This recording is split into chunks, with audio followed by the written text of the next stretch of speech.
রাধে রাধে বন্ধুরা, তোমরা সব কেমন আছো? আশা করছি ভালো আছো। আমিও ভালো আছি। তো আজকে সয়াবিনের রান্না তোমাদেরকে দেখাবো, আমার ঠাকুমার মায়ের যুগের রান্না।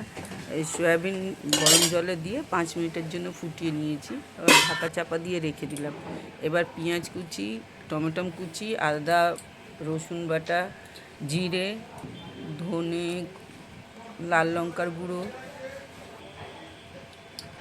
কাশ্মীরি লঙ্কার গুঁড়ো, হলুদ, নুন, চিনি সেটা আমি দেখাতে পারলাম না, সব দিয়ে একসঙ্গে মাখিয়ে রেখেছি। সামান্য একটু সর্ষের তেলও দিলাম, দিয়ে সব মাখিয়ে রেখে দিয়েছি। এর মধ্যে এবার সয়াবিনটা চিপে রেখেছিলাম, সয়াবিন দিলাম, একটু কটা আলু দিয়েছি, দিয়ে এটাকে ভালো করে ম্যারিনেট করলাম। কিন্তু আমার জায়গাটা ছোট দেখে আমি আলুটা বার করে ঠিক করে এবার এর মধ্যে মাখিয়ে ঢাকা চাপা দিয়ে রেখে দিলাম। এবার চলো দেখাই, কুকার বসাবো। এবার কটা কাঁচা লঙ্কা দিলাম। আর কুকার গরম হয়ে গেছে, ওতে একটু বেশি না, সামান্য একটু তেল দিয়েছি, দিয়ে এর মধ্যে গরম মশলা, তেজপাতা, শুকনো লঙ্কা, শাহি জিরা ফোড়নে দিলাম। দেওয়ার পর এই দেখো, এবার আমি একটা ভালো জিনিসের মধ্যে দেবো, যেটা আমি দেখেছি, এই যে খাসির মাংসর চর্বি, এইটা দিলাম। ছিটে লাগছিল বলে ঢাকা দিয়েছি, একটু ভাজা ভাজা করলাম। ভাজা ভাজা হয়ে যেতে আর যত সব ম্যারিনেট করে রেখেছিলাম আমি, সবই এর মধ্যেই মিলিয়ে দিলাম।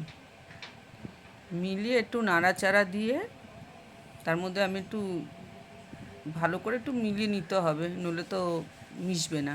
তার মধ্যে আমি এই বাটিটা যে ছিল, বাটিটা ধুয়ে একটু জল দিয়ে দিলাম, আর স্বাদ মতো নুন দিয়েছি, একটু চিনি দিলাম, একটু গরম মশলা গুঁড়ি দিয়ে দিলাম আমি। এবার ভালো করে নাড়িয়ে পরিমাণ মতো জল দিয়ে একটা ঢাকা দিয়ে দিলাম, দিয়ে একটা ফুল আঁচে একটা সিটি দিলাম।